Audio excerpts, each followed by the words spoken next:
Hi అండి. ఈరోజు ఒక మంచి రెసిపీతో మేము ముందుకు వచ్చేసాం. మనకు చాలా కాస్ట్లీ అండ్ చాలా ఇష్టంగా తింటాము.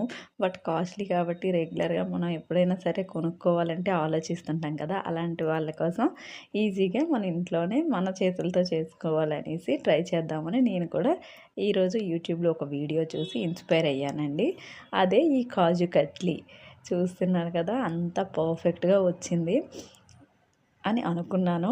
కానీ లాస్ట్‌లో ఏమైందో మీకే తెలుస్తుంది. వీడియో లాస్ట్ వరకు ఇంకా ఏంటి అంటే దానికోసమైతే నేను ఒక బౌల్ ఆఫ్ కాజు తీసుకున్నాను. నేనైతే తక్కువ క్వాంటిటీలోనే చేస్తున్నాను. ఎందుకంటే ఫస్ట్ టైం కాబట్టి నాకు తెలీదు కదా ఎలా వస్తుందో.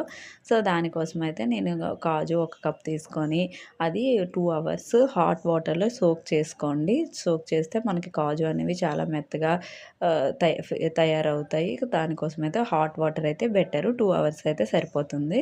అది సోక్ చేసుకునే టైంలో మనం అదే బౌల్‌తో హాఫ్ కప్పు షుగర్‌ని కూడా తీసుకొని అందులో 2 ఇలాచీ యాడ్ చేసి పౌడర్ చేసుకొని జల్లించుకోండి. జల్లించుకుంటే మనం ఇలాచీ వేసాం కాబట్టి ఏదైనా ఇది ఉన్నా ముదుగులా ఉన్నా కూడా మనకి బయటకొచ్చేస్తుంది.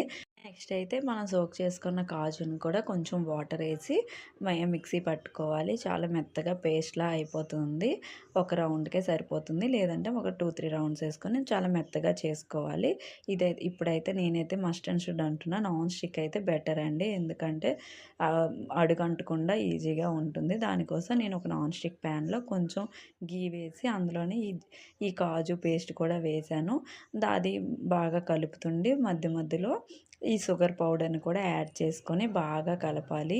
చూస్తున్నారు కదా! స్టార్టింగ్‌లో అయితే నాకు వాటర్‌లా అయిపోయింది. సో, ఇంకా అవ్వదేమో అనుకున్నాను. బట్ అయితే అలా కలుపుతూ ఉంటే ఒక 10, 15 మినిట్స్‌కి మనకు దగ్గరగా అయిపోయింది. చాలా దగ్గరగా అవుతుంది. అదైతే నేను ఒక ఘీ రాసుకున్న ప్లేట్‌లోకి ట్రాన్స్‌ఫర్ చేసుకొని చూస్తున్నారు కదా! చేతికి కొంచెం ఘీ పెట్టుకొని నేను మెత్తగా నీట్‌గా మనకి షేప్‌లో మనం అద్దుకోవాలి. అది పూర్తిగా చల్లారనివ్వాలనమాట. పూర్తిగా చల్లారిపోవాలి. వీలైతే ఫ్రిడ్జ్‌లో కూడా పెట్టుకోవచ్చు. ఒక ఒక 15-20 మినిట్స్ ఫ్రిడ్జ్‌లో పెట్టుకున్నా సరిపోతుంది.